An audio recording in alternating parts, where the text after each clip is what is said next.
नमस्कार, मैं हूं विजय कुमार। आप देख रहे हैं नॉलेज की बात एक्सपर्ट के साथ।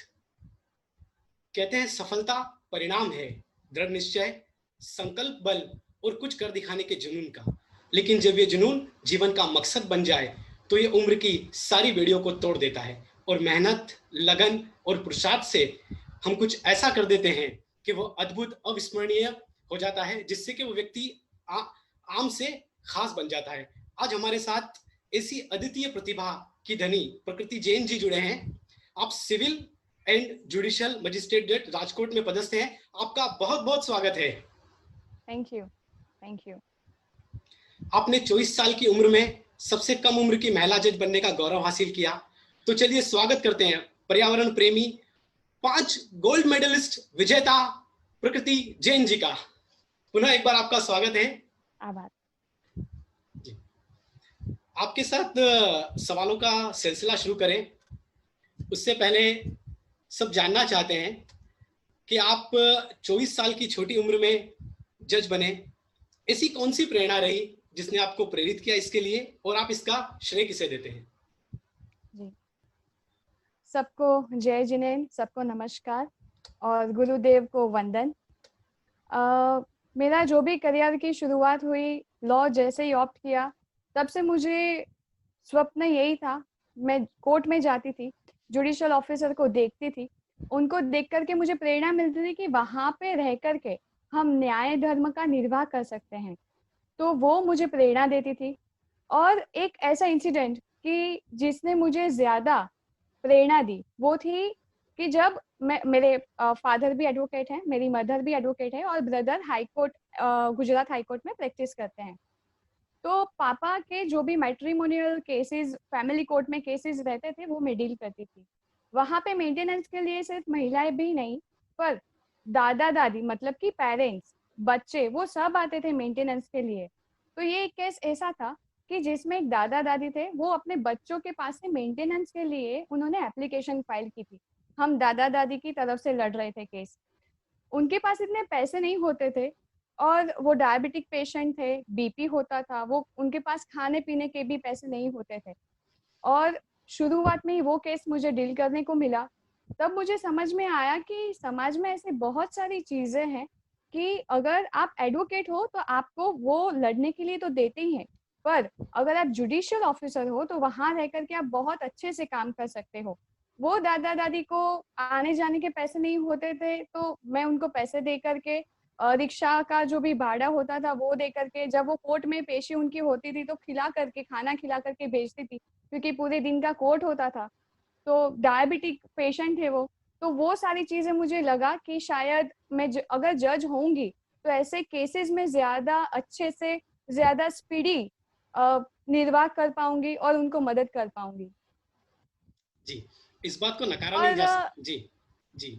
जो आपने श्रेय की बात की, तो श्रेय मैं मेरे माता को देना चाहूंगी, क्योंकि माता वो होती है कि अपना पूरा करियर छोड़ करके, अपनी पूरी जीवन कॉम्प्रोमाइज कर करके वो हमें एक ऐसा स्टैंड देती है, स्टेज देती है कि बेटा आप आगे बढ़ो, हम आपके साथ ही है। जब बोर्ड्स के एग्जाम हो, 10th 12th या लॉ के, या तो फिर जुडिशरी का एग्जाम, तो मुझे आज भी याद है कि जब मैं प्रीलिम्स देने गई थी, मेंस देने गई थी, मेंस के तो 3 पेपर होते थे, सुबह क्रिमिनल, दोपहर में सिविल और शाम को गुजराती मतलब लैंग्वेज, क्योंकि गुजरात स्टेट जुडिशरी है। तो वो पूरे दिन वहां नीचे बैठे रहती थी और मैं ऊपर एग्जाम लिखती थी। जब इंटरव्यू देने गई थी तो इंटरव्यू में मेरा इंटरव्यू ऊपर हो रहा था, पर मम्मी पार्किंग में बैठ करके मेरे लिए प्रार्थना कर रही थी कि उसकी इंटरव्यू अच्छे से हो जाए। तो ये पूरी श्रेय मैं मेरी माता को देना चाहूंगी। जी, इस बात को भी नकारा नहीं जा सकता कि 24 वर्ष की छोटी उम्र में जज बनकर आपने सबको चकित कर दिया। लेकिन एक चीज़ और मैं यहाँ जोड़ना चाहूँगा, जिसमें आपका एडवोकेट जनरल, जो हम आर्मी एडवोकेट जनरल जो होते हैं, जिसको हम जैक भी कहते हैं, वहाँ पर भी जी आपका सिलेक्शन हुआ था।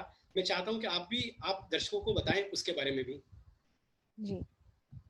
एलएलएम मेरा कंप्लीट होने आ रहा था 2017, सेकेंड सेमेस्टर, सेकेंड ईयर का लास्ट सेमेस्टर था, कि जहाँ पे डेजर्टेशन हमें फाइल करना होता है। और तभी क्योंकि मेरा गोल तो पहले से ही जुडिशियल ऑफिसर बनने का ही था, और मैंने एक रिक्रूटमेंट देखा कि आर्मी में भी आप जज बन सकते हो। तो उसका नाम है जैग, जज एडवोकेट जनरल।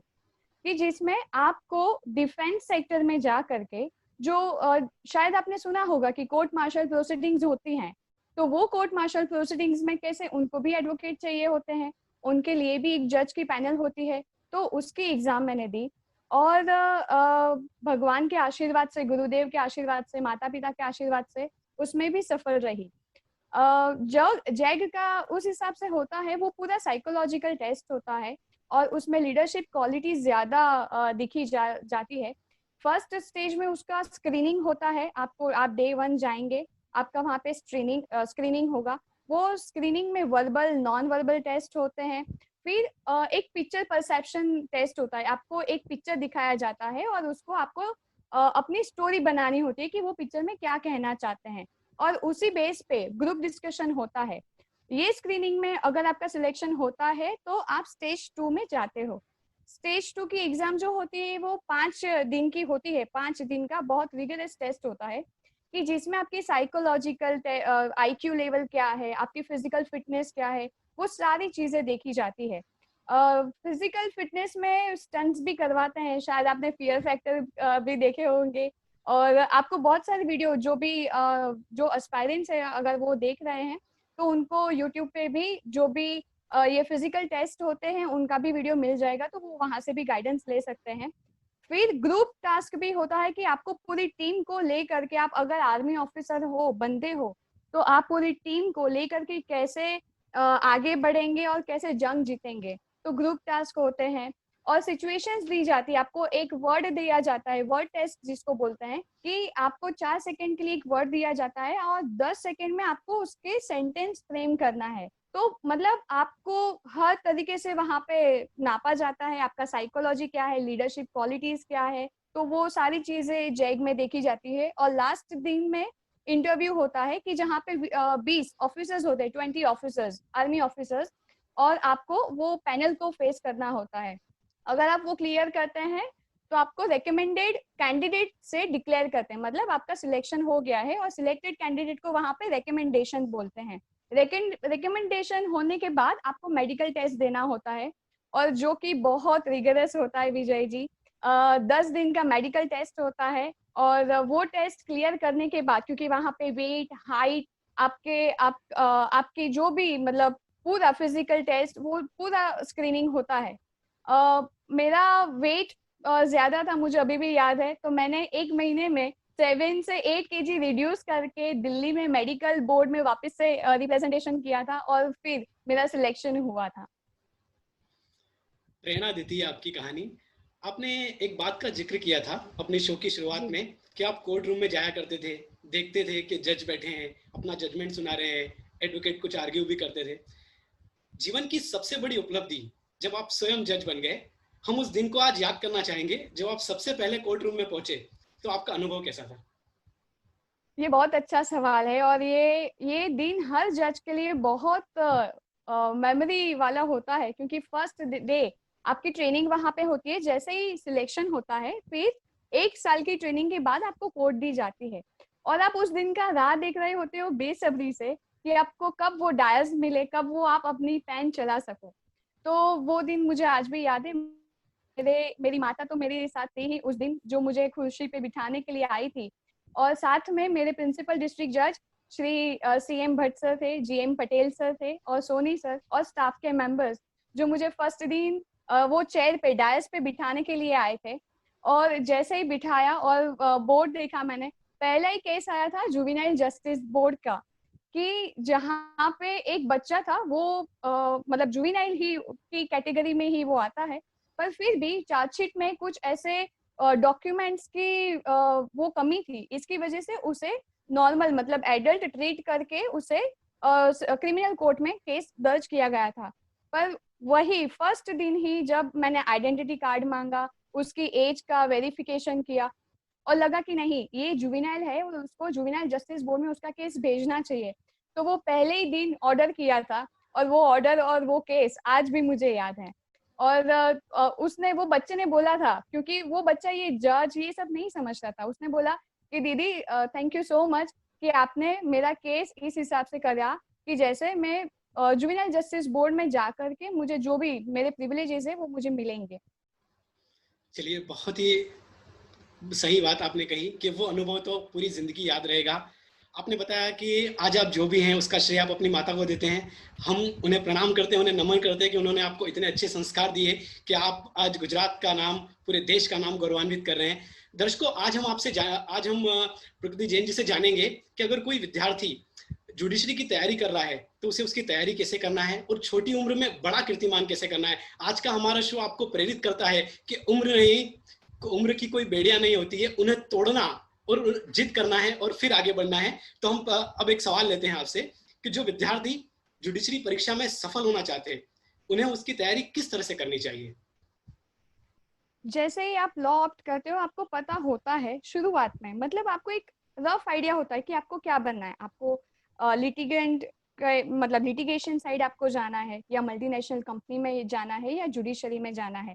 जैसे ही आपको लगता है कि नहीं मुझे जुडिशरी में जाना है, डे वन से, जैसे आपने लॉ ऑप्ट किया, डे वन से आप उसी तरह से प्रिपरेशन करो कि आप जुडिशरी के लिए प्रिपरेशन कर रहे हो। मैंने कभी भी गोल्ड मेडल्स के लिए तैयारी नहीं की। मैंने हमेशा से फर्स्ट ईयर ऑफ लॉ से मुझे बस यही मन में था कि मुझे जज बनना है। उसकी तैयारी करते करते कैसे गोल्ड मेडल्स आ गए, वो बस वही मेहनत दिखाती है कि आप जुडिशरी के लिए मेहनत करो तो ऑटोमेटिकली आपका एजुकेशनल करिकुलम है वो तो बढ़ता ही है आगे। अब अगर अपन जुडिशरी के टेस्ट के लिए बात करें तो उसमें 3 स्टेजेस होते हैं। पहला प्रिलिमिनरी, दूसरा मेंस और तीसरा इंटरव्यू। प्रिलिमिनरी टेस्ट में आपके एमसीक्यू आते हैं कि जहाँ पे सिविल, क्रिमिनल, कॉन्स्टिट्यूशनल और सिलेबस दिया जाता है, और वो सिलेबस के बेस पे एमसीक्यू होते हैं। 75 मार्क्स के वो एमसीक्यू होते हैं। दूसरे 25 मार्क्स में कंप्यूटर का नॉलेज, फिर लैंग्वेज, क्योंकि अभी लैंग्वेज बहुत इंपॉर्टेंट है। आप जो भी स्टेट में है, अगर आपको रीजनल लैंग्वेज आनी चाहिए, ये अभी स्टेट जुडिशियरी की एक एलिजिबिलिटी क्राइटेरिया है। तो एमसीक्यू के जो ये प्रिलिमिनरी टेस्ट है उसमें 25 मार्क्स में ये भी शामिल किया गया है, और जीके के क्वेश्चंस भी आते हैं और रीजनिंग भी आता है। तो उस हिसाब से ये प्रिलिमिनरी का टेस्ट होता है। फिर दूसरा मेंस। मेंस में आता है 3 पेपर, सिविल, क्रिमिनल और गुजराती, क्योंकि गुजरात स्टेट जुडिशरी है इसलिए। दूसरे जो भी स्टेट्स हैं उसके भी रीजनल लैंग्वेज का अलग से टेस्ट रहता है। क्योंकि विजय जी, जो यहाँ पे मतलब अगर आप हाई कोर्ट में पिटीशन देखेंगे तो वो पिटीशन ज्यादा वो इंग्लिश में होती है, पर डिस्ट्रिक्ट कोर्ट में दोनों में होती है, इंग्लिश और रीजनल लैंग्वेज। जबकि सबऑर्डिनेट कोर्ट्स जो होती है वहाँ पे रीजनल लैंग्वेज ज्यादा काम की है, क्योंकि उसी में ही पिटीशन दर्ज की जाती है। तो गुजराती का भी टेस्ट यहाँ पे होता है। जैसे क्रिमिनल, सिविल और गुजराती, तो सिविल में और क्रिमिनल में जो भी आपके मार्क्स है, पर गुजराती में भी क्वालिफाई करना आपको कंपलसरी है। मतलब 50 मार्क्स का अगर पेपर है तो 20 मार्क्स क्वालिफाई करने जरूरी बनते हैं। और लास्ट में होता है इंटरव्यू। तो इंटरव्यू में ज्यादातर वो देखा जाता है, क्योंकि आपका प्रीलिम्स और मेंस में तो लीगल नॉलेज क्या है वो तो देखा ही गया है, पर इंटरव्यू में वो देखते हैं कि आपकी पर्सनालिटी क्या है, आपका बैकग्राउंड क्या है, आप न्याय धर्म के बारे में आप क्या सोचते हैं। तो ये सारी चीजें इंटरव्यू में देखी जाती है। जी, किसी भी परीक्षा की सफलता समय प्रबंधन और नोट्स पर निर्भर करती है। औसतन एक दिन में एक विद्यार्थी को कितने घंटे पढ़ना चाहिए? और कोई ऑथर है जिनकी बुक्स आप कहेंगे कि उसे रेफर भी करना चाहिए? ये बहुत अच्छा क्वेश्चन किया आपने विजय जी। मुझे लगता है कि कितना टाइम आप देते हैं वो नहीं, पर क्या क्वालिटी से आप पढ़ते हैं वो इम्पोर्टेंट है। क्योंकि मैंने आपको जैसे बताया कि मेरा जो पढ़ाई थी वो भी चालू ही थी, मतलब एलएलबी, एलएलएम, साथ के साथ मैं कोर्ट भी जाती थी पापा के साथ। तो मेरा 9 से 11 का ऑफिस का टाइम होता था, 11 से 6 का कोर्ट का टाइम होता था, और 6 से 8 का वापस से ऑफिस का टाइम होता था। और जो मेरे क्लासेस होते थे एलएलबी और एलएलएम के, वो 2 से 5 के बीच में होते थे। तो ब्रेक में मैं लेक्चर अटेंड करने जाती थी। तो पूरा दिन, मतलब 9 से सुबह के 9 से लेकर के शाम के 9 बजे तक ये ही शेड्यूल रहता था। पर मुझे सुबह जल्दी उठना ज्यादा अच्छा लगता था, तो इसीलिए मैं सुबह 4 बजे जगती थी, और 4 से 9 बजे तक का जो मेरा टाइम रहता था उसमें मैं इसकी तैयारी करती थी। आपको क्या समय मिलता है उससे ज्यादा आपको ये देखना चाहिए, जो भी एस्पायरेंट है जुडिशरी के, कि आप कितनी क्वालिटी से, मतलब कितने कंसंट्रेशन से आप तैयारी करते हैं। आप 2 घंटे में भी 10 घंटे की कवर आपकी प्रिपरेशन कर सकते हैं।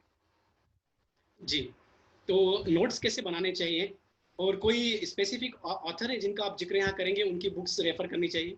हाँ, प्रीलिम्स के लिए यूनिवर्सल पब्लिकेशन का जुडिशियल सर्विस एग्जामिनेशन की बुक है कि जिसमें बहुत अच्छे से एमसीक्यूज दिए गए हैं।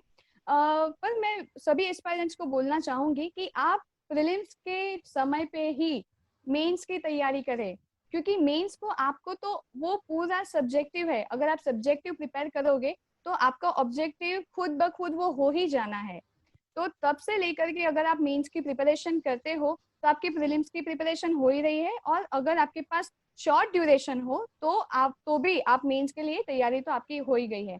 अब नोट्स की बात करें तो नोट्स में विजय जी, मैं आपको बताऊंगी, आपको शायद हंसी आएगी, पर मेरा जो स्टडी रूम था तो मैंने वो पूरा नोट्स से चिपका करके रखा था।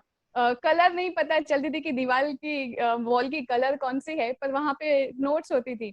ये मेमोरी टेक्निक है जो मैं 10th से अपनाई हुई है मैंने, जहाँ पे मैं समराइज पूरा कर देती थी। अगर मुझे सिविल पेपर देना है और 15 मिनट्स है मुझे मेरे पास रिवाइज करने के लिए, तो वो सिर्फ नोट्स अगर मैं रिवाइज करती हूँ तो मेरा पूरा सब्जेक्ट रिवाइज हो जाता था। जो क्वेश्चंस पढ़े हैं, जो उसके पॉइंट्स बनाए हैं, वो पॉइंट्स मैं दीवार पे चिपका देती थी कि जैसे ही मैं सुबह उठती हूँ मेरी नजर पहली वहां पे पड़ती है, रात को सोते समय नजर वहां पे पड़ती है, और वो मेमोराइज करने की वजह से और वो मेमोरी टेक्निक की वजह से मुझे आज भी वो सारी सेक्शंस, वो सब नंबर वाइज वो याद है। और ये मेमोरी टेक्निक ऐसे विजय जी कि अगर आप पेपर में लिखने बैठते हो एग्जाम में, आप आंख बंद करेंगे आपको वो पेज पूरा दिखाई देगा। तो वो मैं सारे एस्पायरेंट्स को बोलना चाहूंगी कि आप उस हिसाब से नोट्स प्रिपेयर कीजिए कि आप आंख बंद करो और आपका पूरा सब्जेक्ट आपके सामने हो।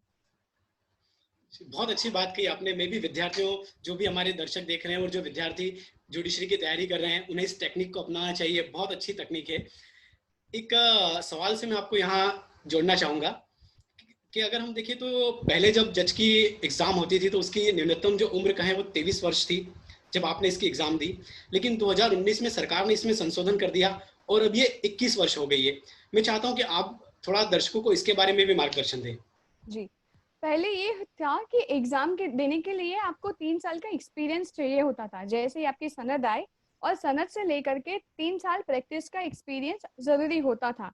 पर अभी ये हो गया है कि जो भी लॉ के कोर्सेज हैं, जैसे 5 years है और 3 years है, तो वो सभी में हर सेमेस्टर में आपके पास इंटर्नशिप का करिकुलम में ऐड किया गया है। मतलब एक महीने, मतलब एक सेमेस्टर में 1 महीने के लिए आपको इंटर्नशिप करनी होती है।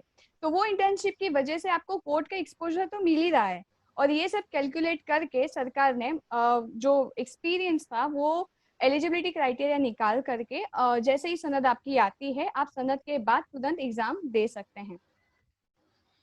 अगर मैं कहूँ कि अगर सबसे ज़्यादा अगर किसी को विश्वास है तो हमारी न्याय प्रणाली और न्यायपालिका पर है। मैं इसी से जोड़कर एक सामान्य क्वेश्चन आपसे यहाँ पूछना चाहूँगा कि एक सामान्य व्यक्ति को, एक आम आदमी को लॉ की कितनी जानकारी होनी चाहिए? विजय जी, मुझे लगता है कि हर नागरिक को, हर बंदे को लॉ एलएलबी तो करना ही चाहिए, भले स्पेशल नहीं करे, मतलब 3 years होते हैं तो भले डिग्री उनके पास होनी ही चाहिए, स्पेशलाइजेशन भले ही ना करे।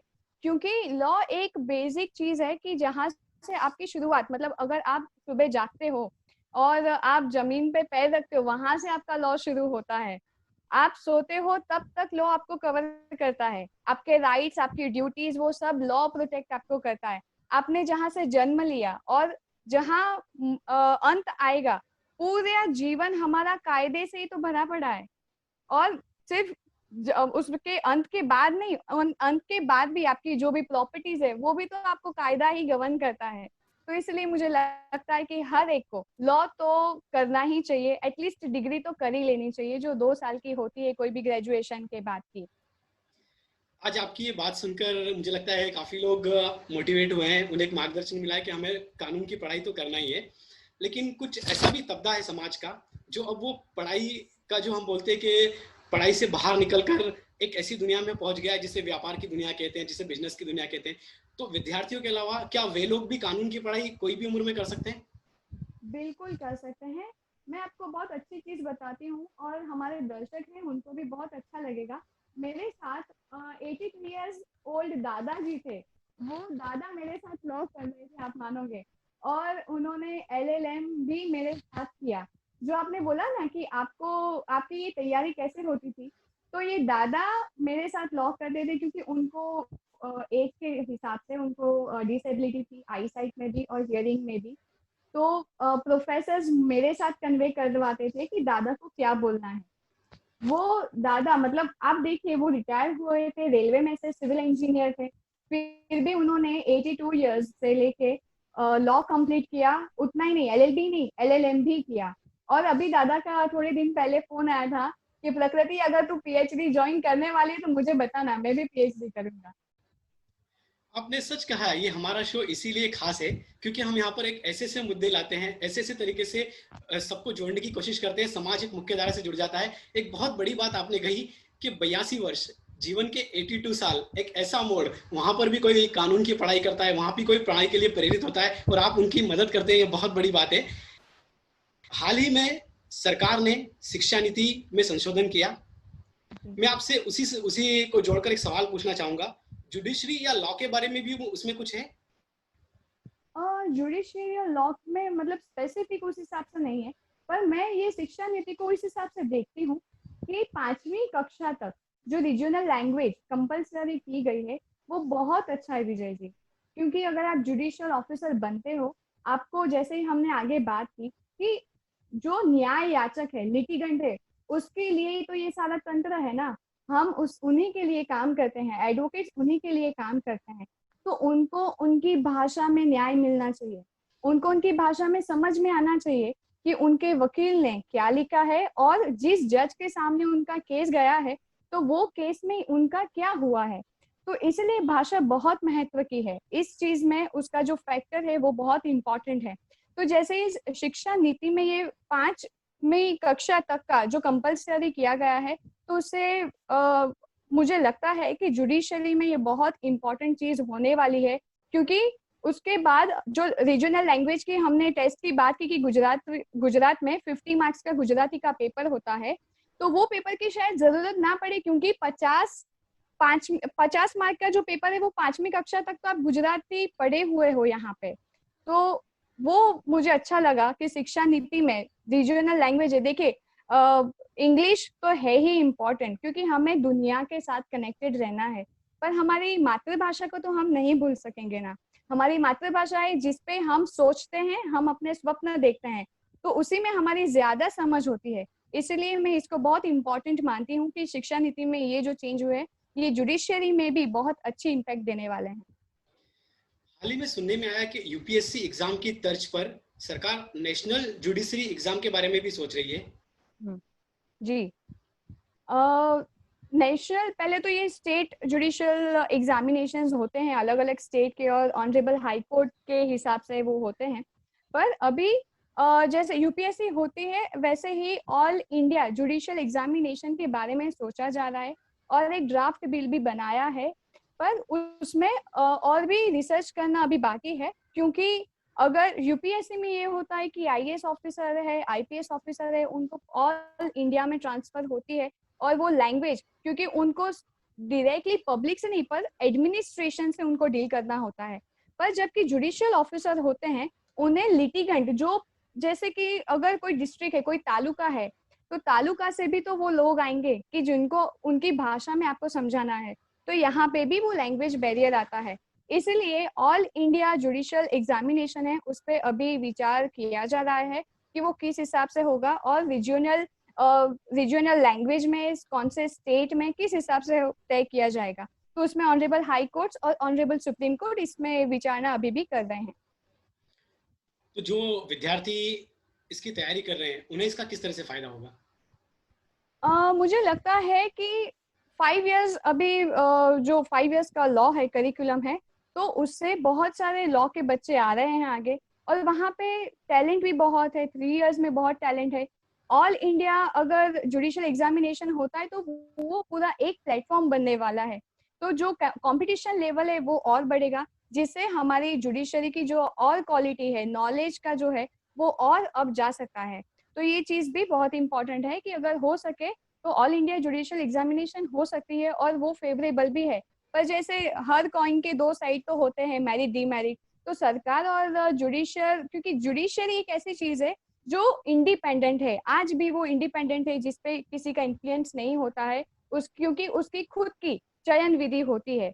तो ये सब मिलजुल करके उसको उस हिसाब से अगर जो बिल बने कि जिसे रीजनल लैंग्वेज का जो नेसेसिटी है वो भी रहे, और जो टैलेंट आना चाहिए बाहर तो वो भी आए, तो वो उस हिसाब से नीति तय कर सकते हैं। और तभी जुडिशियल एस्पायरेंट्स को भी ये फायदा हो पाएगा कि वो एक ही एग्जाम देने पे कोई भी स्टेट में या कोई भी अपने रीजनल स्टेट में पर भी नियुक्ति उनकी हो सकती है।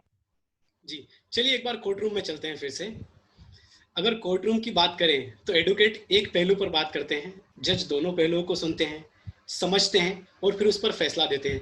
कभी आपने इस बात को महसूस किया कि दोनों पहलुओं पर संतुलन बनाने में कठिनाई हो रही है? कठिनाई ऐसे विजय जी कि जैसे एडवोकेट दोनों मतलब पक्ष तो दो होते हैं, एक ही जीतना है और एक ही हारना है, तो उस समय में कौन सा ज्यादा सही है, तराजू में कौन सा पलड़ा भारी है, वो देखना एक जज का काम होता है। तो उसकी ड्यूअल रिस्पॉन्सिबिलिटी ये आती है कि उसको प्लेंटिफ के साइड से भी देखना है और रिस्पोंडेंट के साइड से भी देखना है, उसको दोनों साइड का रिसर्च करके और प्रिवेलिंग लॉ क्या है तो वो देख करके, और ऑनरेबल हाई कोर्ट्स और ऑनरेबल सुप्रीम कोर्ट की जजमेंट्स क्या है वो सब देख करके, रिसर्च करके क्या ज्यादा सही है वो देना होता है। तो उसीलिए रिसर्च वर्क बहुत ज्यादा बढ़ जाता है जुडिशरी में। जी, अभी एक सवाल हमारे एक दर्शक का भी आया है, तो मैं कुछ अपना सवाल लूँ उसके पहले वो एक सवाल लेना चाहूँगा। वो ये पूछना चाहते हैं कि अगर कोई एडवोकेट है और वो सालों से प्रैक्टिस कर रहे हैं और अब वो जज की एग्ज़ाम देना चाहते हैं, तो उनको आप क्या कहेंगे?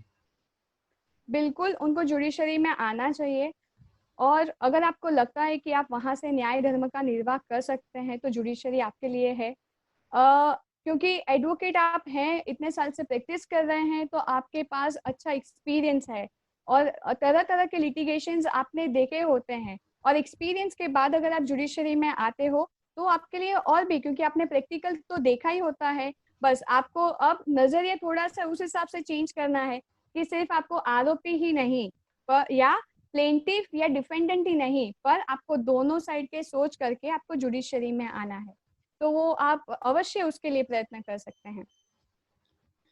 एक बहुत महत्वपूर्ण एक सवाल मैं अपने सवाल से पहले लूँगा, ये भी अभी सवाल मुझे आया है कि एक सामान्य व्यक्ति जब न्याय के लिए न्यायपालिका का दरवाज़ा खटखटाता है और बहुत कुछ करने के बाद, सारी मेहनत करने के बाद भी जब वो न्याय के लिए एक से दूसरी जगह भटकता है और उसे न्याय नहीं मिलता और तारीख पे तारीख मिलती है, तो ऐसी कोई व्यवस्था आ रही है जहाँ पे उसे त्वरित न्याय मिले या उसकी स्पीड बढ़ जाए? जी, देखिए मैं आपको बताती हूँ कि जो आपने ड्यूरेशन की बात की, पर न्याय शनय शनय, अगर आपको अच्छा न्याय चाहिए, अच्छे से उसकी क्वालिटी चाहिए, तो ऐसा नहीं है कि आपने आज दाखिल किया और आपको कल फैसला दे दिया जाएगा, क्योंकि बहुत सारी चीजें होती हैं जिसको इवेल्युएट करना होता है, बहुत सारे डॉक्यूमेंट्स होते हैं जो आपको पढ़ने होते हैं, जो एविडेंसेस आते हैं तो वो भी देखने होते हैं। अभी जुडिशरी इतनी ट्रांसपेरेंट हो चुकी है कि आपके पास ई कोर्ट्स की सर्विसेज है, आप ऑनलाइन जाइए, आप कोई भी कोर्ट का, आप जो भी केस है आपका केस नंबर डालिए, आपको पूरी उसकी हिस्ट्री मिल जाती है। और जबकि अब तो ऑनरेबल हाई कोर्ट और ऑनरेबल सुप्रीम कोर्ट की गाइडलाइंस ऐसे हमें दिए जाते हैं कि इतने समय में ये केस पूर्ण आपको करना है। इससे आगे जा करके लोक अदालत की, जो अभी नामदार सुप्रीम कोर्ट ने बताया है कि लोक अदालत कि जहाँ पे कॉम्प्रोमाइजेस का भी चांसेस बढ़ जाता है, तो वहां पे भी स्पीडी डिस्पोजल होता है। देखिए बहुत सारी बातें ऐसी होती है कि बोलते हैं कि स्पीडी डिस्पोज करो, हमें कुछ डिस्पोज करना है ऐसा नहीं है, हमें न्याय देना है। सिर्फ केस फैसल कर दिया, डिस्पोज कर दिया वो नहीं, पर सही में सच में न्याय होना चाहिए। तो उसके लिए हाँ, हमारी जो मशीनरी है, जैसे कि आप सबऑर्डिनेट कोर्ट में जाएंगे, डिस्ट्रिक्ट कोर्ट में जाएंगे, हाई कोर्ट में जाएंगे या सुप्रीम कोर्ट में जाएंगे, तो ये जो तंत्र है वो ये सामान्य लोगों के लिए ही तो बना है कि अगर उनको लगता है कि उनके साथ नीचे अन्याय हुआ है, मतलब उनको जो न्याय मिलना चाहिए वो नहीं मिला, तो वो ऊपर जा सकते हैं। तो इससे ज्यादा हमारे देश में और अच्छा क्या होगा कि इतनी फॉरम है कि वो अपने हिसाब से वो न्याय के लिए जा सकते हैं। एक और सवाल है कि अगर कोई व्यक्ति स्वयं ही अपना केस फाइल करना चाहे तो उसे क्या-क्या ध्यान रखना चाहिए? पार्टी इन पर्सन सूट्स होते हैं, पर उन्हें ये ज़्यादा देखना चाहिए कि जो एडवोकेट है, वो एडवोकेट उनका जो एक्सपीरियंस होता है लॉ के लिए, तो वो एक्सपीरियंस भी कहीं न कहीं जब पार्टी इन पर्सन वो फाइल करते हैं, तो नो डाउट उनका नॉलेज इम्पोर्टेंट है। उन्होंने बहुत रिसर्च देखिए विजय जी, अभी तो गूगल में और बहुत सारी ऐसे सॉफ्टवेयर्स हैं कि आपको बहुत नॉलेज देते हैं। आपका लॉ आप पढ़ो और आपको वो अच्छे से आप प्रिपेयर कर सकते हो। तो आप वेलकम उसके लिए भी। पर आपके पास मैं दूसरी चीज बताऊंगी कि डिस्ट्रिक्ट लीगल सर्विस अथॉरिटी होती है, स्टेट लीगल सर्विस अथॉरिटी होती है, कि जो जिसके पास मतलब जो न्याय याचक है उनके पास पैसे नहीं है, तो उसकी वजह से अगर वो पार्टी इन पर्सन फाइल करना चाहते हैं, पर उनके लिए ये सर्विसेज भी अपने देश में है, नेशनल लीगल सर्विसेज है, कि जहाँ से वो फ्री में उनको फ्री लीगल एड दी जाती है। उनका केस भी अगर वो क्राइटेरिया में वो अगर आते हैं, उनकी एलिजिबिलिटी है, तो इस हिसाब से भी उनको फ्री लीगल सर्विसेज दी जाती है। जी, इसी से जुड़ा हुआ एक सवाल और लेता हूँ कि जी अभी तो हमारे देश में हम बोलते हैं साक्षरता की दर बढ़ती जा रही है, लेकिन काफ़ी कुछ ऐसे लोग भी हैं जो इस चीज़ को पूरी तरह से पढ़ भी नहीं सकते, डॉक्यूमेंट्स भी नहीं बना सकते और अपना केस भी फाइल नहीं कर सकते और सालों तक उनका केस ऐसे ही चलता रहता है। तो क्या उनके राइट्स को भी कोर्ट प्रोटेक्ट करता है कहीं न कहीं? बिल्कुल कोर्ट प्रोटेक्ट करता है, क्योंकि कोर्ट कभी ये एक्सपेक्ट नहीं करता कि उनके सामने जो आया है उसे सब कुछ पता है। नहीं, कोर्ट स्वयंभू अपने हिसाब से ही केस उनके सामने जो आता है वो खुद सुओ मोटो और अपने हिसाब से लॉ कौन सा, क्योंकि अभी एक जजमेंट भी था कि भले ही अगर एडवोकेट हो या न्याय याचक हो, उन्होंने अलग सेक्शन क्यों ना लिख दी हो भूल से, पर जज को वो सेक्शन पे जा करके वो पिटीशन नहीं निकालनी है। जज खुद के हिसाब से देखेगा कि क्या सही है और क्या गलत है, और वो सेक्शन अप्लाई करेगा। भले ही उनसे भूल हो सकती है, पर जज वो अपने हिसाब से भी रिसर्च करके देख सकता है। जी। आज आज के इस कार्यक्रम में हमारे साथ गुरुदेव श्री नयपद्म सागर जी महाराज साहब भी जुड़ रहे हैं। हम गुरुदेव को जोड़ेंगे और उसके बाद आपकी एक विशेष रुचि पर्यावरण में भी रही है, उसके बारे में भी हम बात करेंगे। जी उस गुरुदेव जुड़े उसके पहले एक सवाल आया है। वे जानना चाहते हैं कि जो यूपीएससी की तैयारी करना चाहते हैं जो विद्यार्थी, उन्हें बचपन से ही एक बात बता दी जाती है कि आपको एनसीईआरटी की बुक पढ़ना है, आपको द हिंदू पेपर पढ़ना है, अपना जनरल नॉलेज बढ़ाना है। तो जो विद्यार्थी बचपन से ही चाहते हैं कि उन्हें जुडिशरी में जाना है, क्या उनके लिए भी ऐसा कोई फार्मूला है? उनके लिए मैं बोलूंगी कि आपको लॉ, सिविल, क्रिमिनल, ये और एविडेंस एक्ट, इस पे आपको बहुत अच्छे से मास्टरी करनी पड़ेगी। आपको उसी में ही ज्यादा मेहनत करनी पड़ेगी, क्योंकि जैसे बोलते हैं ना कि गीता है, भगवत गीता, तो जुडिशियल ऑफिसर के लिए भगवत, एडवोकेट के लिए जुडिशियल क्या होता है, भगवत गीता। तो ये सिविल, क्रिमिनल प्रोसीजर कोड और एविडेंस एक्ट होता है कि जिसके बेस पे पूरा केस आगे बढ़ता है। तो मुझे लगता है कि civil procedure code, criminal procedure code और एविडेंस एक्ट में बहुत अच्छे से मेहनत करनी चाहिए।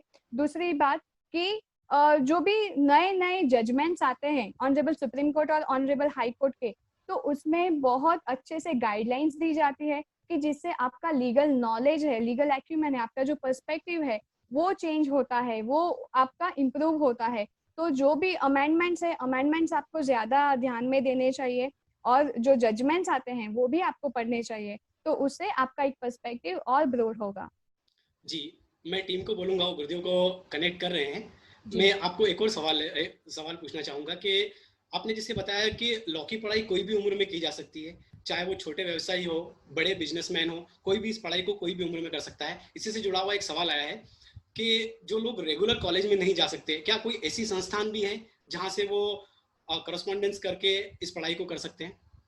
जी, अभी बहुत सारे ऑनलाइन कोर्सेज अवेलेबल हैं, और ऑनलाइन कॉलेजेस जिसमें करिकुलम्स हैं कि आप वो कोर्स लेकर के आपको एग्जाम देना है और आपको वो डिग्री अवेल करने देते हैं। तो इग्नू भी है, आपने अगर देखा होगा तो उसमें भी तो कोई भी उम्र में कोई भी मतलब ऑनलाइन भी वो हो सकता है कोर्स। तो बिल्कुल ये अवेलेबल है अभी कोर्सेज, और आप उसको परस्यू कर सकते हो। अति पुण्यशाली, खूब आशीर्वाद। धर्मलाल, वैसे तो गुरु की महिमा का वर्णन कोई नहीं कर सकता। गुरु की महिमा तो भगवान से भी अधिक है। गुरु के दिखाए रास्ते पर हम भगवान के दर्शन कर पाते हैं। गुरु हमें सही मार्ग को दिखाते हैं। गुरु के ज्ञान के बिना हम कोई भी सफलता प्राप्त नहीं कर सकते। गुरु अंधकार से प्रकाश की ओर ले जाते हैं। प्रकृति जी, मैं आपको एक बात यहाँ पर बताना चाहूंगा, उसका जिक्र जरूर करूंगा कि गुरुदेव के मार्गदर्शन में जैन एडवोकेट फेडरेशन का निर्माण हुआ। आज हजारों एडवोकेट जैन एडवोकेट फेडरेशन में पूरे देश में सेवाएं दे रहे हैं। और जहां हम थोड़ी देर पहले उसकी बात आपसे मैं जिक्र कर रहा था कि त्वरित न्याय मिले, क्योंकि गुरुदेव का मुझे एक वाक्य भी यहाँ याद आता है कि देरी से मिलने वाला न्याय भी तो अन्याय जैसा ही होता होगा ना। तो उस त्वरित न्याय मिले, स्पीडी न्याय मिले, उसके लिए गुरुदेव बहुत ही जबरदस्त कार्य कर रहे हैं जैन इंटरनेशनल ऑर्गेनाइजेशन की तरफ से। और इंटरनेशनल सेटलमेंट फोरम का भी गुरुदेव ने गठन किया है, जिसमें सारे केसेस को कोर्ट के बाहर निपटारा किया जाए। मुझे आज आपके सामने ये नहीं बोलना चाहिए कोर्ट के बाहर निपटारा करना चाहिए, कोर्ट में भी निपटारा हो, कोर्ट के बाहर भी हो। और ये जो अहम की लड़ाई है, जिसको हम बोलते हैं कि ईगो की लड़ाई है, वो कोर्ट तक ना पहुंचे। माता पिता के जो हम बोलते हैं बेटे की बात है, वो कोर्ट तक नहीं पहुंचे, उसका बाहरी सेटलमेंट हो जाए। उसके लिए गुरुदेव निरंतर प्रयासरत है। गुरुदेव, हम आपसे आज निवेदन करेंगे कि आप ऐसा एक संदेश दें जिससे ये पूरा वातावरण ही बदल जाए। सारे जो हम बोलते हैं कि जिस तरह से आज केसेस बढ़ रहे हैं, लोग न्याय के लिए न्यायपालिका का दरवाजा खटखटा रहे हैं, उन्हें वहां तक नहीं जाना पड़े। माता पिता जैसे केस ना आए, बच्चों के केस ना आए, ऐसे भी केस ना आए कि बच्चों ने माता पिता की प्रॉपर्टी ले ली और अब माता पिता को वृद्धाश्रम में जाकर रहना पड़ रहा है। मैं आपको गुरुदेव बता दूं कि हमारे देश का अगर सबसे बड़ा कोई अभिशाप है तो वृद्धाश्रम है। और मैं आज अपने इस शो के माध्यम से भी बोलना चाहता हूं कि जो लोग इस कार्य को बढ़ावा दे रहे हैं वो इसे बंद करें। ये हमारे देश में बंद होना चाहिए। देश में वृद्धाश्रम नहीं होने चाहिए। माता पिता का अधिकार उन्हें पूरा मिलना चाहिए। और आप जिस घर में रहते हैं वो आपका घर नहीं, आपके माता पिता का घर है। गुरुदेव, मैं आपसे निवेदन करूंगा कि आप हमें आशीर्वचन प्रदान करें। भव्य आत्माओं, भारत सदियों से न्याय व्यवस्था के लिए मशहूर रहा है और देश की आज भी न्याय प्रणाली बड़ी अद्भुत और विश्वसनीय है। करप्शन से मुक्त और अनेक लोगों को सही न्याय दिलाने का पवित्र कार्य हमारी भारत देश की न्याय प्रणालिका ने किया है।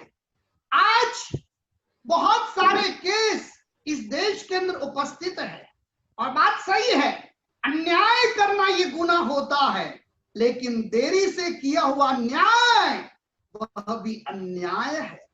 और उसके लिए आज के ये वेबिनार के अंदर मैं अपनी ओर से निवेदन करना चाहूंगा भारत सरकार को, वकीलों को, पुण्यशाली जज साहबों को और आम प्रजा को ठोस कदम उठाने चाहिए। सबसे पहले सबसे अहम भूमिका सरकार की है। सरकार को 3-4 निर्णय बहुत जल्दी करने चाहिए। सबसे पहले जजों की संख्या का बढ़ावा करना चाहिए। आज मुझे आश्चर्य होता है, 130 करोड़ की आबादी वाला ये देश, 3.5 करोड़ से ज्यादा केस आज पेंडिंग है और रोज इतने केस आ रहे हैं और उसमें जजों आश्चर्य होता है।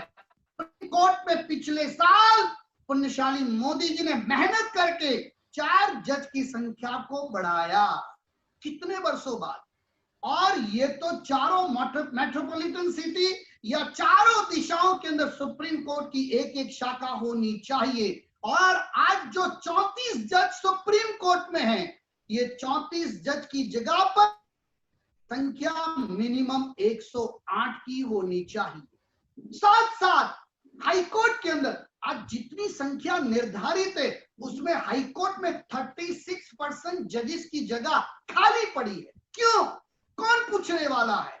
और मेरा निवेदन है, आज 1079 1079 यहां पर सीट्स के अंदर जज विराजमान है, वो संख्या को बढ़ा करके 5004 हाई कोर्ट के जजों की संख्या को करना चाहिए। साथ साथ डिस्ट्रिक्ट जज, जिसमें हमारे सारे एडिशनल डिस्ट्रिक्ट जज, मजिस्ट्रेट, ये सब आ जाता है, वो सब मिलाकर के जजों की संख्या कितनी कम है, केवल 23,000, और उसमें कितनी सारी वैकेंसी पेंडिंग है। अतिचार करे और वो संख्या को भी, डिस्ट्रिक्ट जज की संख्या को बढ़ा करके 1,08,000 कर देना चाहिए। कई बार लोग प्रश्न पूछेंगे, सरकार के अधिकारी भी सवाल पूछेंगे, फिर इसका बजट कहां से लाएंगे? जजेस को जो फैसिलिटी देना, वो मकान की व्यवस्था, उनको ठहरने की व्यवस्था, प्यून से लगा करके तमाम स्टाफ की व्यवस्था, उसका इतना बड़ा खर्च आएगा, तो ये खर्च को पूरा कैसे किया जाए? मैं केवल प्रॉब्लम की बात नहीं करूंगा, साथ में सॉल्यूशन की बात भी करूंगा। और मैं आपको सॉल्यूशन बताता हूं। यदि सरकार, स्टेट गवर्नमेंट और सेंट्रल गवर्नमेंट, उनका जो मीडिया का पब्लिसिटी का बजट है वो अधिक से अधिक 10% कम कर दे, केवल 10%, तो भी ये टोटल जजों की संख्या और उनकी तमाम व्यवस्थाएं परिपूर्ण हो सकती है। केवल 10%, 5% भी इनफ हो जाता है, फिर भी हायर साइड पकड़ के चले। 10% बजट मीडिया का यदि कम कर दे, पब्लिसिटी का कम कर दे, तो ये जजों की संख्या फुलफिल हो सकती है। दूसरा कदम तत्काल सरकार को उठाना चाहिए। जो डिस्ट्रिक्ट जज का रिटायरमेंट एज 60 साल है और हाईकोर्ट के जजेस का रिटायरमेंट एज 62 है, वो तत्काल 65 कर देना चाहिए। और सुप्रीम कोर्ट के जजेस का जो रिटायरमेंट एज 65 है वो 70 कर देना चाहिए, 70 साल कर देना चाहिए। ये करने से दो बड़े फायदे। पहला, जजेस की संख्या बढ़ेगी और अनुभवी जज बहुत जल्दी न्याय देंगे। और दूसरा, इतनी बड़ी एज तक सेवा करने के कारण अन्य संस्थाओं के अंदर जुड़ने का मानस जजेस का बनेगा नहीं, क्योंकि ये लोकतंत्र के अंदर सबसे ज्यादा विश्वास ये न्याय प्रणालिका के ऊपर है। जिस तरह से विश्व के अंदर साधु संतों के ऊपर लोगों का विश्वास है, साधु यदि धर्म भ्रष्ट है, चारित्र से भ्रष्ट है, तो 7 बार 7वीं नरक में जाता है। कोई भी ट्रस्टों का ट्रस्टी यदि धर्मदान का पैसा खाता है तो भी वो 7 बार 7वीं नरक में जाता है।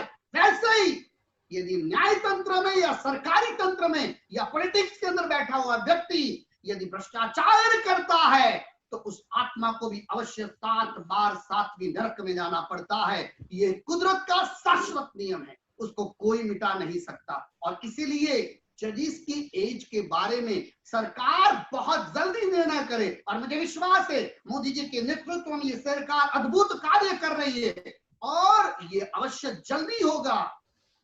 साथ साथ ये जो सबसे बड़ा प्रॉब्लम है अपील प्रोसीजर का, अपील प्रोसीजर में इतना ज्यादा टाइम जाता है, एक केस को पूरा करने में 3 साल से 30 साल लग जाता है। 8-8 साल एक कोर्ट के अंदर। ये अपील का जो प्रोसीजर है उसको भी बहुत स्पीड के अंदर लाना चाहिए। कोरोना के कारण हालांकि आईटी स्ट्रक्चर बहुत पावरफुल हो गया है, ये आईटी स्ट्रक्चर का भी बहुत बखूबी उपयोग करना चाहिए। आज देश के अंदर 8 से 10 लाख वकील है, एडवोकेट, सॉलिसिटर है। मैं उनसे आज निवेदन करना चाहूंगा, अब डेट पर डेट न ले। एंजॉयमेंट की आदत है वो बहुत गलत है। पीढ़ी दर पीढ़ी केस चलाने की मानसिकताओं को बदले, ये बहुत बड़ा अन्याय होगा। याद रहे, इस संसार के अंदर पाप की सजा बहुत भारी होती और इसीलिए जजेस भी स्ट्रिक्ट हो जाए और उनको सुनने के लिए सही समय दे दे। इतने टाइम में आपको विषय पूरा करके आपको ये केस को आगे बढ़ाना पड़ेगा। अब डेट पर डेट लेते चले जाओगे, ये नहीं चलेगा। ये लीडरशिप क्वालिटी हमारे जजेस में है, लेकिन उनको और स्ट्रिक्ट बनना पड़ेगा। साथ साथ अनेक देश के अंदर एनजीओ चलते हैं, उन सारे एनजीओ को बहुत जल्दी मेहनत करके मीडिएशन, आर्बिट्रेशन, सेटलमेंट सेंटर खोलने चाहिए। ऐसे फेडरेशन के माध्यम से ऐसे सेंटर खुलने से लोगों को जो भारत की महाजन प्रणाली का थी वो महाजन प्रणाली का इस रूप के अंदर करके अंदर ही अंदर सेटलमेंट करे, अंदर ही अंदर मीडिएशन करे, अंदर ही अंदर आर्बिट्रेशन हो जाए तो बहुत बड़ी देश की समस्या समाप्त हो जाए। और मैं जो स्टडी करता हूँ जुडिशरी फील्ड के अंदर 40 से 50% केस तो सरकार के द्वारा चल रहे हैं। अब सरकार खुद ही इतने केस कर रही है तो उनका एक विभाग ऐसा हो, उनके पास तो पावर और अधिकार है, वो फटाफट उसके अंदर जस्टिस को स्पीड से कर ले, ऐसा आयोजन होना चाहिए। और मैं प्रयास से निवेदन करना चाहूंगा, पब्लिक कभी विवादों में न जाए। ये केस बड़े खतरनाक होते हैं, ये झगड़ा, ये विवाद, ये संघर्ष, ये सर्वनाश का मूल है। और इसीलिए मैं दिल से निवेदन करना चाहता हूं, बनिवाद तक आपसी सेटलमेंट करे, प्रेम और मैत्री के साथ, अपनापन के साथ, न्याय नीति को समझते हुए आपसी समझौता कर ले, उससे बढ़कर के कुछ नहीं है। दो केस भारत के इतिहास में सबसे ज्यादा अभी चल रहे हैं। एक है डिवोर्स का जो मैट्रिमोनियल मैटर्स है वो, और दूसरा चेक बाउंसिंग। ये दोनों ही खतरनाक है। नीति में भी खोट है और कैरेक्टर में भी खोट है। ये खोट कभी नहीं चल सकती। Character is lost, everything is lost. सबके अंदर एक सुपरिटी कॉम्प्लेक्स आ गया है। मैं बड़ा। अरे हम सब एक है, हम सब साथ है। शादी करने के बाद डिवोर्स के इतने केस, अरस परस इनकम टैक्स के अंदर कुछ भी झूठी इंफॉर्मेशन भेजना और सरकार को गलत कामों पे लगा देना, ये देश के लिए बहुत घातक है, उस आत्मा के लिए घातक है, क्योंकि राग और द्वेष का परिणाम दुर्गति होता है। और इसलिए आज के ये फोरम के माध्यम से मैं पुण्यशाली जज प्रकृति जी को देखता हूं। इतनी छोटी उम्र, 5 गोल्ड मेडल मिले हैं। 24 साल की उम्र के अंदर जो बालिका जज बन गई, कितना बड़ा देश की सेवा के अंदर उनके माता और पिता ने इतना अद्भुत योगदान दिया।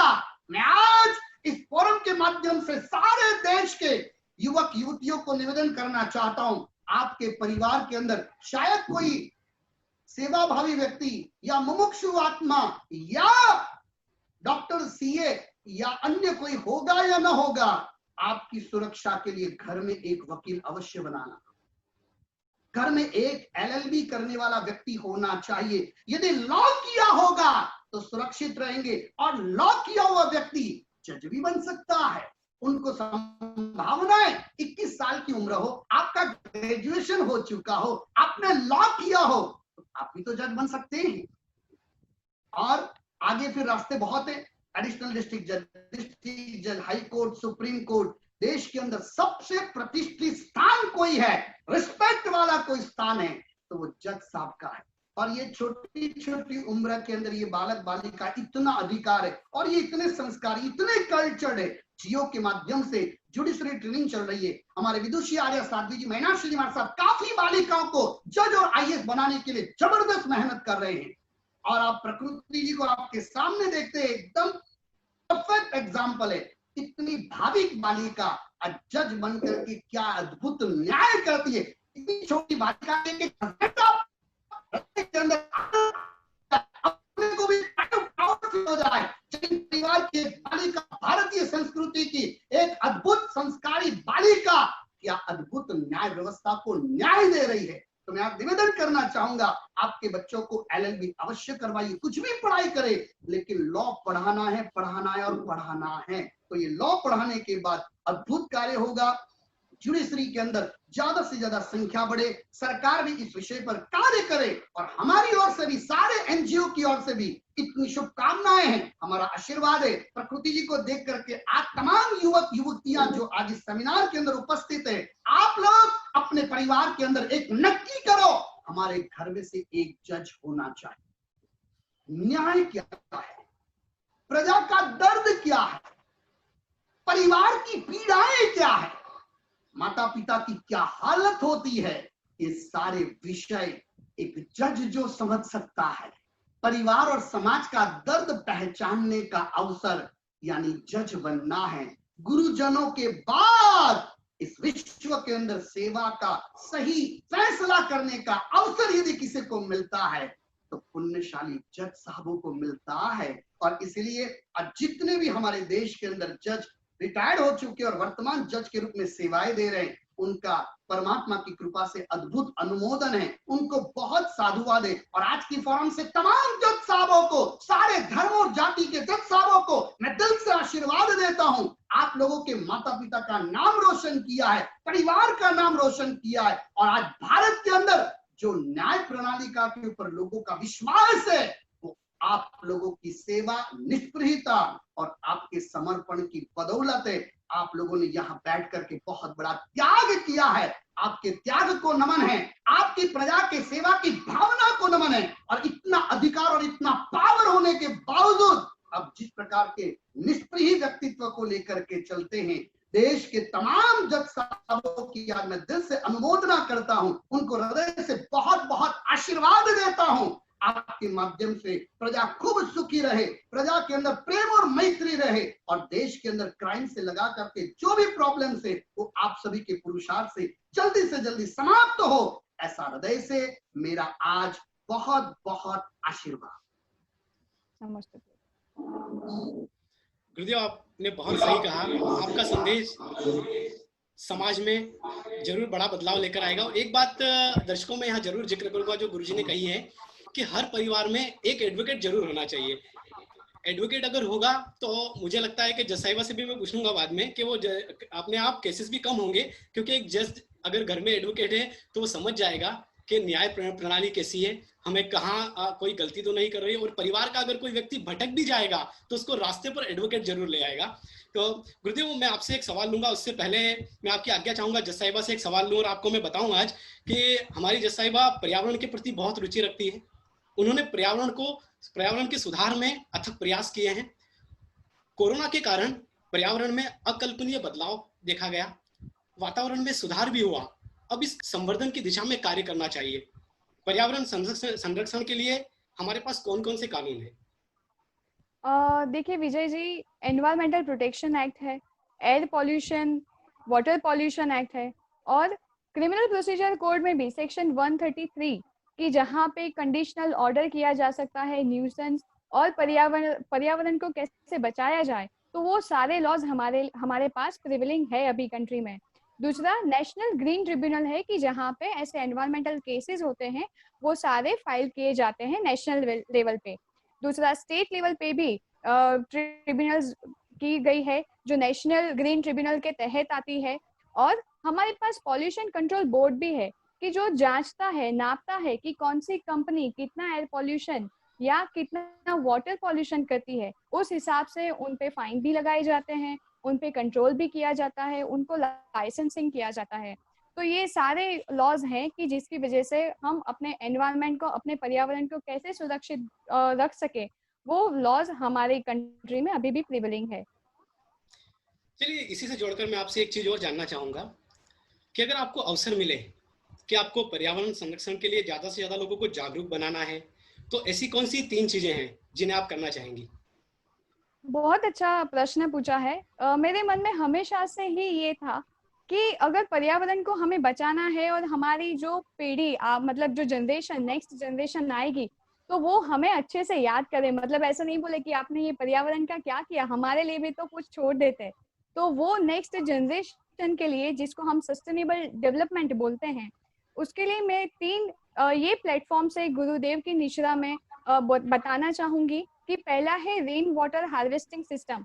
इसके बारे में तो हमने बहुत ने सुना है कि जो भी पानी बारिश का आता है उसको हम स्टोरेज करें, तो ये एक चीज। और बहुत सारी पब्लिक इंस्टीट्यूशंस में, पब्लिक बिल्डिंग्स में ये सिस्टम जो है वो इंस्टॉल की गई है। पर अभी और भी, मतलब सिर्फ पब्लिक इंस्टीट्यूशन तक ही नहीं, पर घर घर में भी ये rain water harvesting system install होनी चाहिए। दूसरा, जो सोलर इलेक्ट्रिसिटी होती है आपके पब्लिक इंस्टीट्यूशन में, अभी ये नया प्रणाली शुरू हुई है कि जहाँ पे सोलर सिस्टम लगा करके इलेक्ट्रिसिटी जनरेट करते हैं और उससे आपका, क्योंकि सरकार का खर्चा भी उससे कम होता है, पब्लिक इंस्टीट्यूशन है इसकी वजह से, तो ये घर घर में भी होना चाहिए कि जिससे आपका खर्चा भी बचेगा, आप समाज के लिए भी कुछ कर रहे हो और पर्यावरण को भी बचा रहे हो। तो सोलर इलेक्ट्रिसिटी ये भी मैं बताना चाहूंगी कि घर घर में ही इंस्टॉल होनी चाहिए। और गुरुदेव से ये परमिशन ले करके तीसरा एक मुद्दा बताने जा रही हूँ, क्योंकि महिला हूँ इसलिए मैं समझती हूँ, और क्योंकि गुरुदेव ने ही ये संस्कार दिए हैं कि आप बोलिए और समाज के लिए, समाज के सामने जो सही चीज है वो रखिए। तो ये माध्यम से मैं बताना चाहूंगी कि इंसिनरेटर आते हैं। हमने ये तीसरा मुद्दा कि हमने पैडमैन तो देख लिया कि जो बताते हैं कि सैनिटरी नैपकिन्स आप यूज करो, वो आपकी हेल्थ के लिए अच्छा है, पर हमें ये देखना चाहिए कि उसके डिस्पोजल के लिए क्या है, तो वो है इंसिनरेटर। इंसिनरेटर एक ऐसा मशीन है कि जहाँ पे यूज्ड सैनिटरी नैपकिन्स होते हैं वो बर्न कर देता है और राख में कन्वर्ट कर देता है। ये सैनिटरी विजय जी, ये सैनिटरी जो नैपकिन होता है वो 600 साल तक, अगर आप उसे डिस्पोज नहीं करते हैं अच्छे से, तो 600 साल तक वो डिस्पोज नहीं होता है। तो आप सोचिए कि पर्यावरण को हम कितना नुकसान कर रहे हैं इससे। तो जो हम हाइजीन, मतलब अपने अच्छे के लिए कर रहे हैं, तो हमें वो रास्ता भी पता होना चाहिए कि डिस्पोजल उसका क्या है। तो ये इंसिनरेटर की मैं बात ये प्लेटफॉर्म से बताना चाहूंगी। और अपना ये जो इंटरव्यू है, अगर बिजनेसमैन, बिजनेस कैडर के जो लोग हैं वो सुन रहे हैं, तो मैं उनसे रिक्वेस्ट करूंगी कि ये इंसिनरेटर अपने मोबाइल से भी सस्ता है, 11 से 12 हजार के आसपास का इसका कॉस्ट होता है। पर बिजनेसमैन से मैं रिक्वेस्ट करूंगी कि उसको इतना कॉस्ट इफेक्टिव बनाइए आप कि हर घर में इंसिनरेटर इंस्टॉल किया जाए। मेरे यहाँ ये तीनों ही चीजें इंस्टॉल की गई है, मेरे घर में, मेरे क्वार्टर में भी, कि जिससे मैं पर्यावरण की कुछ ना कुछ तरीके से सेवा और उसकी सुरक्षा कर सकूं। बहुत बड़ी बात कही आपने। समाज को जरूर जागरूक होना पड़ेगा और हमारे कार्यक्रम का उद्देश्य भी यही है, ज़्यादा से ज़्यादा लोगों को जागरूक बनाना, आपके अनुभव, आपके ज्ञान, आपके एक्सपीरियंस को उन तक पहुंचाना। वाटर हार्वेस्टिंग, सोलार, इसके बारे में तो देश में बहुत काम हो रहा है, लेकिन जो आपने तीसरी बात कही वो सबसे ज़्यादा जरूरी है। अगर कोई चीज़ 300-600 साल तक अगर ऐसी पड़े तो उसके क्या दुष्परिणाम पर्यावरण में होंगे, उसका अंदाजा नहीं लगाया जा सकता है। गुरुदेव, आपसे मैं एक सवाल यहाँ लेना चाहूँगा कि जिस तरह से आपकी प्रेरणा से सैकड़ों हजारों बच्चों को यूपीएससी से जोड़ दिया, उनके सपनों को पंख दे दिया और वे आज ऑफिसर बनकर आईआरएस, आईपीएस और आईएएस ऑफिसर बनकर देश की सेवा कर रहे हैं। अभी अभी जियो और सौराष्ट्र यूनिवर्सिटी के संयुक्त तत्वाधान में राजकोट सौराष्ट्र यूनिवर्सिटी में भी जियो भवन बना और वहां पर भी यूपीएससी के सारे गुजरात के बच्चे जो यूपीएससी में पढ़ाई करना चाहते वे वहां पढ़ रहे हैं। आने वाले निकट भविष्य में जुडिशरी को लेकर भी आपकी कोई योजना है क्या? आपका बहुत सही प्रश्न है। साधु ये समाज के चौकीदार होते हैं और पूरे समाज को जागृत रखना, पूरे समाज को सही दिशा देना, ये साधु का प्रथम धर्म होता है। सहयोगी बने वो साधु, अनेक आत्माओं को सही कल्याण के मार्ग की ओर अग्रसर करे, उन्हीं का नाम साधु। और ये विश्व के अंदर कल्याण का मार्ग यदि कोई बताते हैं तो साधु बताते हैं। कई बार ये सारे प्रकल्पों को हम शुरू करते हैं तो लोगों को लगता है कि गुरुजन क्या अद्भुत कार्य करते हैं। मैंने जैसे भी मेंशन किया, सिविल सर्विस सेंटर्स शुरू किए, आज 700 से ज्यादा लड़के लड़कियां आईएएस आईपीएस आदि बन गए। इसका मुझे आनंद भी और इसका मुझे गर्व भी है। उसी तरह जुडिशरी फील्ड के अंदर 90 से ज्यादा बालक बालिकाएं जज बन करके देश की सेवा कर रहे हैं, उसका भी मुझे आनंद और उसका मुझे गर्व है। और आज मैं एक बहुत अच्छा गुड न्यूज आपको देना चाहूंगा। गुजरात यूनिवर्सिटी और जियो के माध्यम से इसी वीक के अंदर, यानी ये आने वाले सोमवार से शनिवार के बीच, आप सौराष्ट्र यूनिवर्सिटी और जियो ये दोनों एग्रीमेंट कर रहे हैं कि वहां पर लॉ कॉलेज के अंदर जुडिशरी सेंटर शुरू किया जाएगा। हर साल जो वैकेंसी निकलती है उस वैकेंसी के लिए वो बच्चों को ठहरने की व्यवस्था, उनके कोचिंग की व्यवस्था, उनके लाइब्रेरी के माध्यम से पढ़ाई की व्यवस्था और एक्स्ट्रा ऑर्डिनरी विजनरी लोग वहां पर आकर के बच्चों को मोटिवेट करेंगे, नॉलेज देंगे और उसके माध्यम से श्रेष्ठ कक्षा के सर्वोत्तम जज जो आज हमें मिले हैं वो और ज्यादा टेक्नोलॉजी से और ज्यादा विजन के साथ और पिछले जजों के अनुभवों के साथ वो एकदम तैयार होकर के श्रेष्ठ जज बने।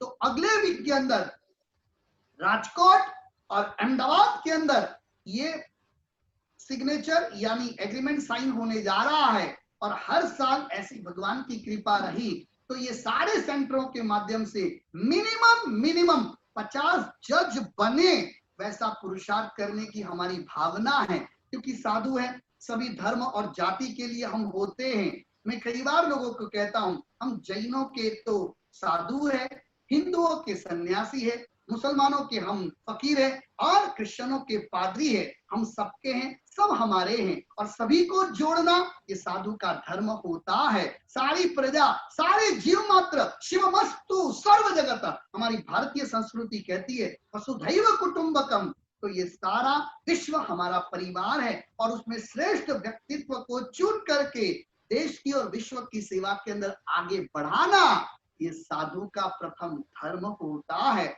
और इसलिए गुजरात के लिए आज पुण्यशाली हमारे प्रकृति जी राजकोट के अंदर अभी कोर्ट के अंदर जज के रूप में विराजमान है। सच पूछूं, अभी तो बहन की शादी नहीं हुई, इतनी छोटी 24 साल की उम्र में जज बनना मतलब कितना प्राउड है। 3-4 फायदे में छोटे छोटे, अभी बहुत सारे लोग, बहुत सारे परिवार के लोग यहाँ बैठे, इसलिए बता दूं क्योंकि मीनाक्षी जी महाराज साहब वो अभी आध्यात्मिक विषयों की स्टडी के अंदर लगे हुए हैं, इसलिए आज वो आ नहीं पाए। उन्होंने कहा गुरुदेव मेरी ओर से भी आप संदेश दे दीजिएगा, प्रकृति जी को भी आशीर्वाद दीजिएगा, तो बहुत क्लोज है महाराज साहब के, बहुत अच्छे से करीब है और जानते हैं, बहुत करीब है। उन्होंने खास संदेश दिया, पहली बात कि लड़कियां जज बनती है ना, उसके जैसा श्रेष्ठ अवसर वो बालिका की जिंदगी में कभी नहीं आता। क्या करना चाहिए, और वो हकीकत है, सेवा का गुण, धर्म संस्कार, समर्पण, ये माता और बहनों में है ना, वो पुरुषों में कभी नहीं आ सकता, वो इगोइस्ट होते हैं। और इसीलिए जितनी ज्यादा जजे महिलाएं बनेगी उतना देश के लिए और अधिक अच्छा है। और इसीलिए मीनाक्षी जी महाराज साहब ने खास कहा कि आज के वेबिनार में खास कहिए माता पिता को अपनी लड़कियों को लॉ पढ़ा करके उनको जज बनाए। और चौथा सबसे बड़ा फायदा, शादी के लिए लड़कों की लाइन लग जाती। आप समझिए, दीक्षा ले तो उससे उत्तम कुछ भी नहीं है, लेकिन जरूरी नहीं सबके अंदर संन्यास का भाव आना, परंतु यदि वो संसार में है और वो बालिका यदि जज बन गई है तो उसके साथ शादी के लिए लड़कों की लाइन लग जाती है। तो ये चारों प्रॉब्लम संसार के ऐसे ही जज बनने से सॉल्व हो जाते हैं। तो 21 साल की उम्र में लॉ की स्टडी करके, और जब भी जुडिशरी की एग्जाम आती है 15-20 दिन मेहनत कर ले तो जिंदगी बन जाती है। लेकिन मूल के अंदर संस्कार चाहिए, सेवा की भावना चाहिए, और मुझे पवित्रता से लोगों को सही न्याय देना है, ये भावना के साथ जुड़ेंगे तो तत्काल सफल बनेंगे। और प्रकृति को देख करके हजारों परिवार आज प्राउड फील करते होंगे, ये बालिका 5-5 गोल्ड मेडल, आप सोचिए इनके माता पिता को आज कितनी खुशी होती हो। आज आप सोचो, मैं यहाँ पर हूं, आज मेरे माता पिता, संसारी माता पिता अहमदाबाद में, उनको कितना गर्व होता है हमारा बालक कहां से कहां पहुंच गया। हमारे गांव वालों को कितना गर्व होता है कि हमारे गांव का बालक, आज हम साणंद के, मोदी जी वडनगर में जन्मे और साणंद में ही पले बड़े, साणंद में पढ़ाई की और साणंद में ही स्कूल शुरू की, नैनो गाड़ी भी साणंद में ही आई, और आज उनको कितना प्राउड फील होता है। तो पुण्यशाली हमारे भावी परम श्राविका बालिका प्रकृति जी आज जज बने। आप सोचो उनके माता पिता को कितना प्राउड फील होता होगा, उनके गांव के, शहर के, बड़ौदा के लोगों को कितना प्राउड फील होता होगा। हमारे समाज की बालिका, हमारे घर की बालिका, हमारे शहर की बालिका आज जज है, कितनी बड़ी बात है। और 24 साल से 62 तक की जर्नी कितनी बड़ी होती है, और उस जर्नी के अंदर कितने लोगों का भला कर सकते हैं। इतना गोल्डन चांस बालक और बालिकाओं के लिए संभव नहीं है। तो अगले वीक में हम गुजरात के अंदर 2 सेंटर शुरू कर रहे हैं जुडिशरी ट्रेनिंग का, और ये आने वाले 4 महीने के प्रोसेस में 10 स्टेट के अंदर बालक और बालिकाओं को सरकार के साथ, क्योंकि सरकार के साथ इसलिए कोलैबोरेशन कर रहे हैं, हमारे पास बहुत अच्छे अच्छे लीडर्स हैं, हमारे पास बिजनेसमैन, अच्छे दाताओं की कमी नहीं है, और सब सेवा से, गुप्त रूप से दान, किसी का नाम नहीं, किसी का कुछ नहीं, तो ऐसे दानवीर लोग भी बहुत है। और कोऑर्डिनेशन के लिए गुरुजनों का आशीर्वाद है, बालिकाओं के लिए मीनाक्षी जी महाराज साहब, बालकों के लिए हम बहुत बढ़िया गाइडेंस देते हैं। तो मैं सारे माता पिताओं से आप निवेदन करना चाहूंगा, अपनी बच्ची को हकीकत में सुखी देखना चाहते हो संसार में रख करके, तो उसे अवश्य जज बनाने के लिए आप पुरुषार्थ कीजिए, बहुत आनंद आ जाएगा। गुरुदेव, ये हमारा सौभाग्य है और सभी दर्शकों का भी सौभाग्य है कि आप एपिसोड में जुड़ते हैं और सबको आशीर्वचन प्रदान करते हैं। आपके एक एक संदेश समाज में बड़ा बदलाव लेकर आएंगे, हमें पूरा विश्वास है। और मैं सभी दर्शकों को भी आज निवेदन करूंगा कि वो इस मुहिम के साथ जुड़े, गुरुदेव के अभियान के साथ जुड़े, एडवोकेट बने, जज बने, IAS बने, IPS बने, IRS बने, कुछ भी बने, अपने माता पिता को और देश का नाम गौरवान्वित करें। गुरुदेव, मैं प्रकृति जैन जी से एक सवाल लूंगा और उसके बाद हम उनसे विदा लेंगे। गुरुदेव, आप हमसे जुड़े, ये हमारा सौभाग्य है, हम खूब खूब आपको वंदन करते हैं गुरुदेव। कार्यक्रम के अंत में मैं आपसे एक सवाल लूंगा जी। आप हमारे सभी दर्शकों को एक संदेश दें और उन सभी युवाओं का मार्गदर्शन करें जो छोटी उम्र में बड़ा कारनामा कर अपने आप को गौरवान्वित महसूस करना चाहते हैं। पहले अगर एक संदेश की बात करें तो वो बताना चाहूंगी कि जरूरी नहीं है कि आप कोई एक स्थान पे हो और वहां से ही समाज की सेवा कर सकते हो। आप कहीं पर भी है, कोई भी स्थान है, पर छोटी से छोटी सी मदद भी समाज की सेवा है, आपका वो कंट्रीब्यूशन है कंट्री के लिए, अपने देश के लिए, अपने समाज के लिए, तो वो करने से कभी ना चूके। और दूसरी बात कि जो आपने युवाओं को बोलने की बात बोली, देखिए गुरुदेव हमारे लिए इतना सब कुछ कर रहे हैं, समाज को पूरा एक दिशा में लेकर के जा रहे हैं, तो ये हमारा नसीब है, ये हमारा सद्भाग्य है कि हमें ऐसे गुरुदेव मिले हैं, हमें ऐसे समाज मिला है और ऐसा प्लेटफॉर्म मिला है कि आपको जुडिशरी के एग्जाम के लिए, यूपीएससी के एग्जाम के लिए प्रिपरेशन करवा रहे हैं, और वो भी फ्री ऑफ कॉस्ट। आपको इससे अच्छा और कौन सा मौका चाहिए, और कौन सा स्टेज चाहिए? तो ये बिल्कुल आपको ये मौका गंवाना नहीं चाहिए। बस आप मन से तय कर लीजिए कि आपको देश के लिए कुछ करना है, समाज के लिए कुछ करना है, और गुरुदेव का ये जो विजन है वो हमें सच में उसको साक्षात प्रयत्न करना है कि वो हम अचीव करें ही। बस ये विजन को अचीव करने के लिए, गुरुदेव की दृष्टि को अचीव करने के लिए हमें मन से मेहनत करनी है। बाकी गुरुदेव के आशीर्वाद, अपने माता पिता के आशीर्वाद और समाज तो अपने साथ है ही है। हम गुरुदेव को भी बहुत बहुत धन्यवाद देते हैं, उन्हें बहुत बहुत वंदन करते हैं कि वे जुड़े। आपने इतना कीमती समय निकाला, आप जुड़े, दर्शकों का मार्गदर्शन किया, जुडिशरी में जो बच्चे आना चाहते हैं उनका मार्गदर्शन किया। आपको भी बहुत बहुत धन्यवाद देते हैं। मैं पूरी टीम की ओर से, दर्शकों की ओर से आपको धन्यवाद देता हूँ। Thank you. बहुत आशीर्वाद, खूब आशीर्वाद, पुण्यशाली प्रकृति जी। परिवार में भी सभी को याद करके आशीर्वाद कीजिएगा, पिताजी, माताजी, भैया, सबको आशीर्वाद कीजिएगा। बहुत पुण्यशाली, हमें गर्व होता है, प्राउड फील होता है जी। हमेशा आशीर्वाद, भाग्यशाली, भावी का आशीर्वाद। दर्शकों, आज मैं आपको विशेष धन्यवाद देना चाहूंगा, इसलिए भी कि आप हर बार हमसे जुड़ते हैं, लेकिन इसलिए कि आपने इतने कम समय में इस शो को इतना प्यार दिया, और मैं आशा करूंगा कि इसी तरह से आपका प्यार मिलता रहे। और हमारा जो उद्देश्य है कि कोई अनुभव, एक्सपीरियंस और ज्ञान हम आप तक पहुंचा सके, आप उसे अपने जीवन में उतारे और परिवर्तन हो, तो हमारा उद्देश्य सार्थक हो जाएगा।